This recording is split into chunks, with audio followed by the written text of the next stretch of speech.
Hello. Today I'm out by what used to be a pond, but now it is no longer a pond, and that makes me sad.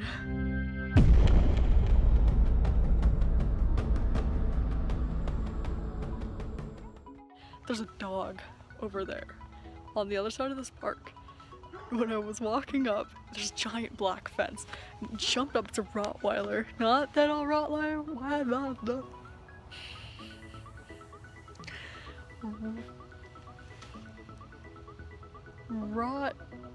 Rottweiler?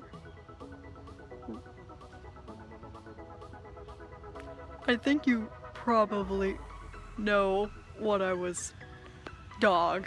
There's a dog over there, and it's a mean dog, and it jumped up on the fence and scared me so bad I tripped over myself and went down in the gravel, and I'm very happy my coat is alright because I like this coat. So angry over there. I'd be angry too if I were caged up like that. So last time I filmed the wrong way, so now I'm trying to correct that, but I have found that it is a lot harder to film this way. I went and put in a job resume today and tried to catch some Pokemon.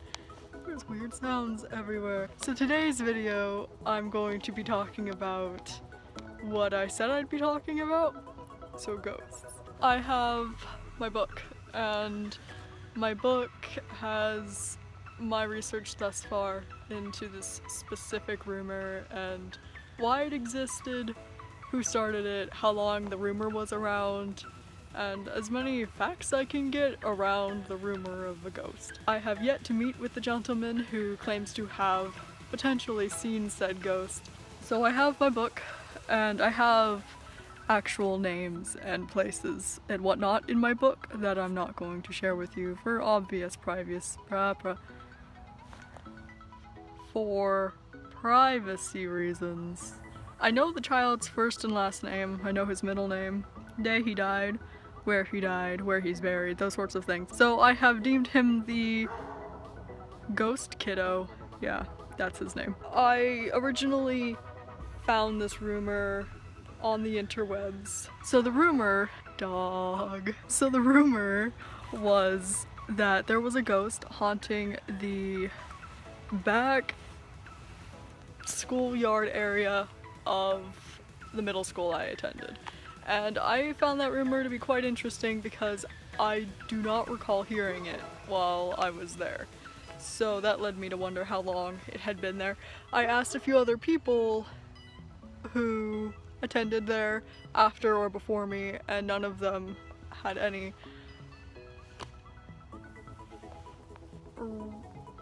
recollection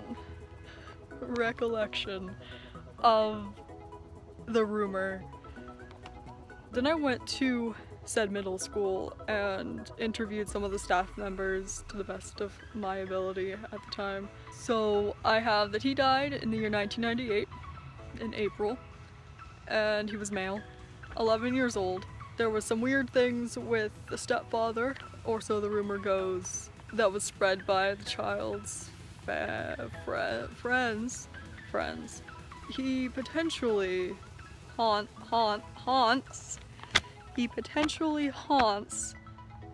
the staff parking lot light post.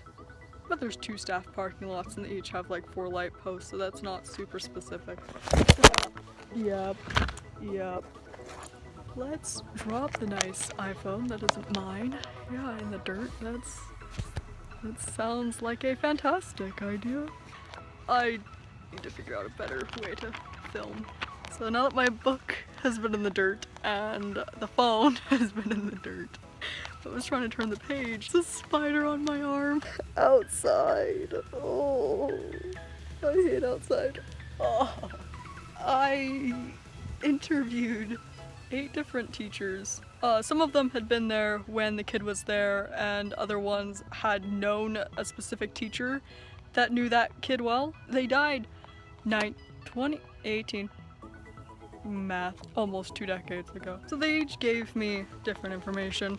One said that he remembered the student existing, like, as a presence, he was there. So the teacher that teacher pointed me to had no information, despite everybody being entirely sure that he would. He actually would have been the only one I spoke to who would have taught the child.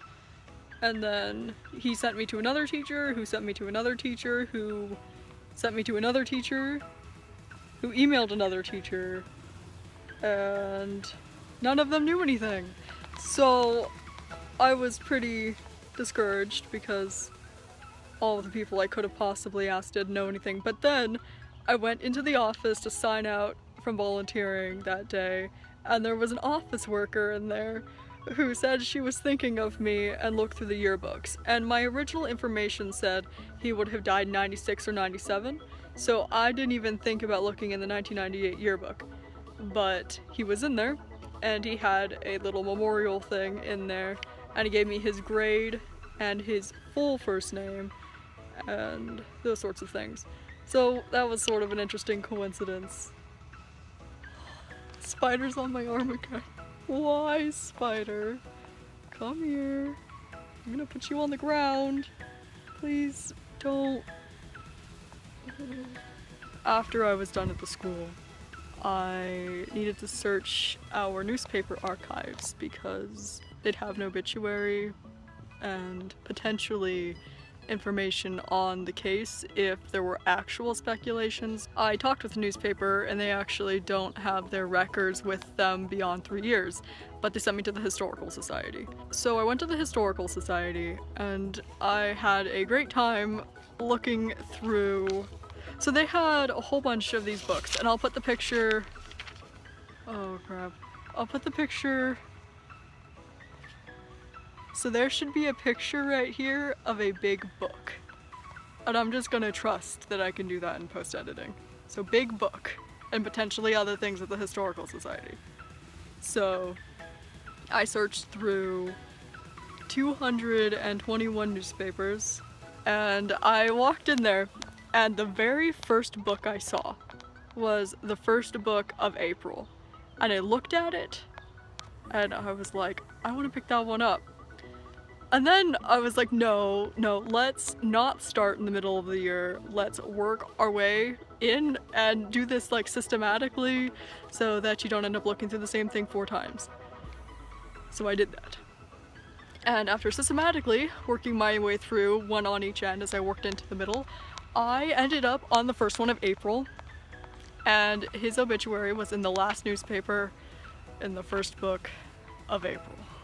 I found his obituary, and that day I left my phone at home, and I had to handwrite the entire obituary. Ooh, all the women in there laughed at me when I made that comment. Dang young people. He had a much longer obituary than I was expecting. The thing that I'm going to tell you about from the obituary was that he enjoyed basketball and collecting basketball cards. That helps a little bit, because if I'm gonna go to the place where he's supposedly haunting, in order to not piss him off like this other gentleman apparently has, I would like to know about the person.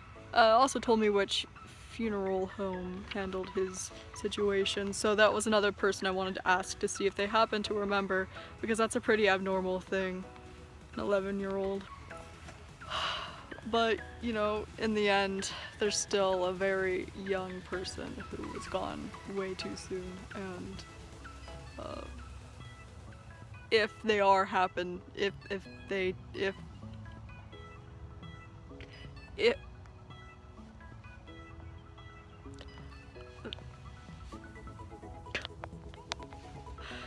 I promise I'm not upset. If they do happen to be haunting the school because it was the only place they felt happy, that's pretty sad. I felt a very similar way when I attended that school, as it is a wonderful, lovely place of refuge, and I would like to help if he does happen to exist and does happen to be haunting, but you know, ghosts and all that. So my next step is to meet with that gentleman and hear his side of the story. I'm going to reach back out to that paranormal group. The reason why is because a previous paranormal group apparently went through there and searched the back of the school because that's what somebody suggested, but that might not actually be where he is if he is there. Since I said the staff parking lot was also... The way I found that out, I asked a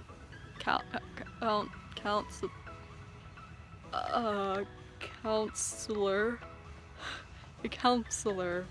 who worked there, because she remembered the rumor. And you know, being a counselor, kids would come talk to her about things. And she said the rumor was of the front staff parking lot light pole thing. But she also gave me a really good window of how long the rumor survived. It was around 8 years, and it was gone before I was there. So that was interesting that people stopped talking about it, and it was weird because I started digging it up, you know, several years later. 6, 8, 9? Math? So after I meet with him, I'll see where that takes me, and let's just hope I survive. I keep hearing sounds. There's a deer friend. Look. Hi, deer. Yeah, I know. There used to be a pond there, but there's not now. I'm going to head back to my house now and deal with all the lovely people that live there. But before I go back to my house, I really want to go walk through that. Okay, so the pond that used to be here was super cool because I would come down here and I would attempt to fish and whatnot, but I was never very good at it. I think I caught one fish once and it was potentially already dead. So looking out at the body of water my entire childhood and having been pushed in it more than once, I ran into it once also, but I was being chased, so I was sort of pushed in. Anyway, I want to go walk out there. A really mean person lives over there. The one with the dog, and I don't want to bother the deer. Watch me get eaten by something. Just, oh, it looks like there's probably so many spiders. I don't want to get in trouble, because then they'll call my house and they'll know, I did it. I'm where I'm not supposed to be.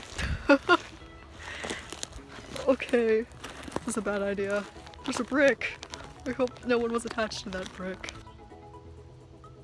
Bones right there. I'm gonna walk away now and not be in this. Yeah, I am definitely 19 years old, right? So the sun's setting and it's very beautiful here. It was really cold earlier, but it got a lot nicer. I certainly hope you're having a fantastic time in Hawaii, Mr. Fane. I read this morning that we have consecutively broken the record for hottest year on record for the 9th year in a row this year as of the last few months, so that's good. Alright, I'm back at my house. I was recording earlier, but then somebody got out of their car and talked to me and asked for directions and scared the hell out of me, so I don't like cars stopping next to me. But so I'm home. I made it alive and I will publish this video tonight, but I hope you're having fun and have fun on your next video, and I hope you definitely enjoyed my voiceover attempt of your last video. Before I left, I wanted to show you this thing I put together yesterday. It is this fountain. Look at that. And it works. Well, I will talk to you later.